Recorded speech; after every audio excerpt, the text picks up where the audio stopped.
Did you know that one of the easiest ways to change how you sound is just to change the direction of your head? Or even go up here? Try that out yourself. We're going to play around with head movements and seeing how that has an impact on the way that we sound when we speak. Welcome back to Forward, where we dive into tools with our body and our voice to make us more effective communicators. We're going to be taking a look at a short poem and also describing some techniques that we can do with our head position that can change dramatically the way that we sound when we speak with others. The poem itself is this, so I'm just going to read it for us in a neutral way, and then we'll get to play around with it, some of the sounds and things that are happening here. No elevator. The ant inspects the elm. All right, one of the things that you may notice here is that we also have a couple of, or at least one repeated sound that comes through, and that major one is going to be this sound. This is the sound that you get at the beginning of letters, like for instance when you say like S or F or X. It's also the sound that you get like if you say words like elevator or inspects or elm, this sound. And if you're having a hard time with this sound, just some quick tips with this. We want our tongue to take up a lot of space in our mouth, so it may be helpful to, first of all, have a wide tongue. Did you know you can move your tongue? Like your tongue can be really narrow. It can do that. That's pretty narrow, but it can also be pretty wide, right? So notice that now it's like taking up like my whole mouth versus before it was like really narrow, just like around my top, my front two teeth. So that's pretty different. And so that wide position for this may be pretty helpful.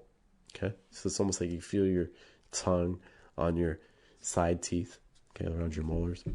In addition to that, again, the back of your tongue's a little high, front of your tongue's a little high, front of your tongue's a little high, middle of your tongue's a little high, and your mouth can be relatively closed and straight. And again, the sound that we want is like an sound, Let's just try to pronounce that with a couple of letters again. It's like X, X, F, F, S,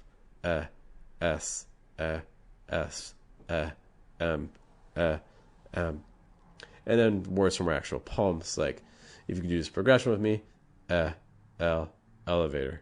Notice that when I'm doing that L sound, you know, your tongue doesn't even have to go up here. It doesn't have to like L.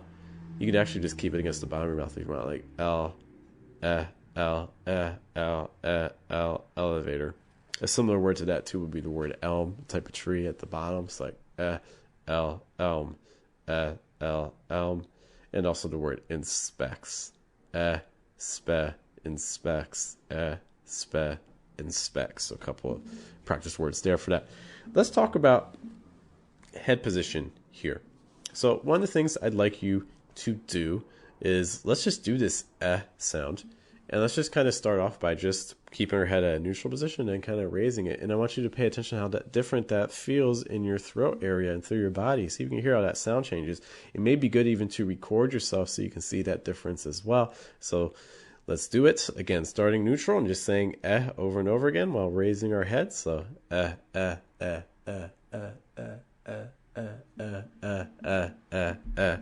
Okay, you can also do that same exercise, so starting in a neutral position and then starting to look down while repeating the sounds, so like so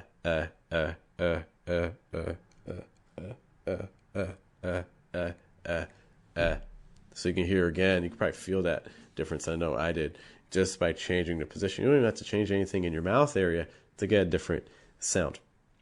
So this can be helpful for us. It can also be helpful for you if you're someone who mumbles, if you're someone that looks down a lot, or if you're someone who maybe gets asked to repeat yourself a lot. Some of that might not actually have anything to do with your voice. It might just have to do with your head. Maybe you just need to lift your head up a little bit, drop your shoulders a little bit. These things have impacts on our sound, right? So what I'd like us to experiment with is, let's kind of do the opposite. I'm looking at this poem. So again, we're talking about, there's this ant. They have no possibility of using an elevator. If this were happening to a person, imagine you had to go up to like top floor of a building and there's no elevator, and maybe there's dozens of floors, and if you find out that there's no elevator, you might not like that. And I think if we want something to sound a little bit more negative, or that we have some reservations about it, I think that looking down helps with that. Okay, to give that sense of almost like dejection. Something's not going the way you want. So what I'd like to do with that very first line, I want you to do a comparison. I want you to say it with your head in a neutral position. I want you to say it again with your head looking down as hard as you can. I'll do it here as an example. So neutral position, no elevator. Looking down, no elevator. No elevator. No elevator. No elevator. No elevator. Okay. Then we get this middle line.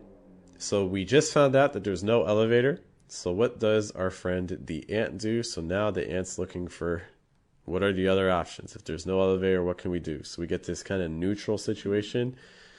The ant inspects.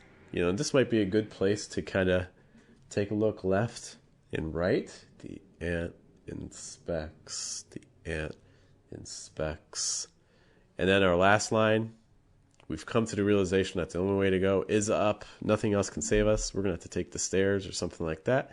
So as we look up to the direction that we have to move in, maybe we physically look up with our head and say, the elm. Okay. So let's practice that. The elm with our head up, and then the elm with our head straight on. So again, straight up, the elm. Neutral, the elm. Head up, the elm. Neutral, the elm. Let's now put all of that together. So again, no elevator, we're going to look down. The ant inspects, we're going to be neutral. And then the elm, we're going to look up. And let's try to see how that feels. Okay, so again, down, neutral, up. No elevator. The ant inspects, the elm. Let's try that again. Try to link everything together. No pausing. No elevator. The ant inspects the elm. Okay, can you feel that difference in your voice as you're trying those different head positions? Experiment with it. You may want to experiment with different breaths, adding different pauses. You can play around with speed, some of those other elements of contrast we talk about in other videos. But our main focus right now is just having an understanding of how your head position has a direct impact on how you talk.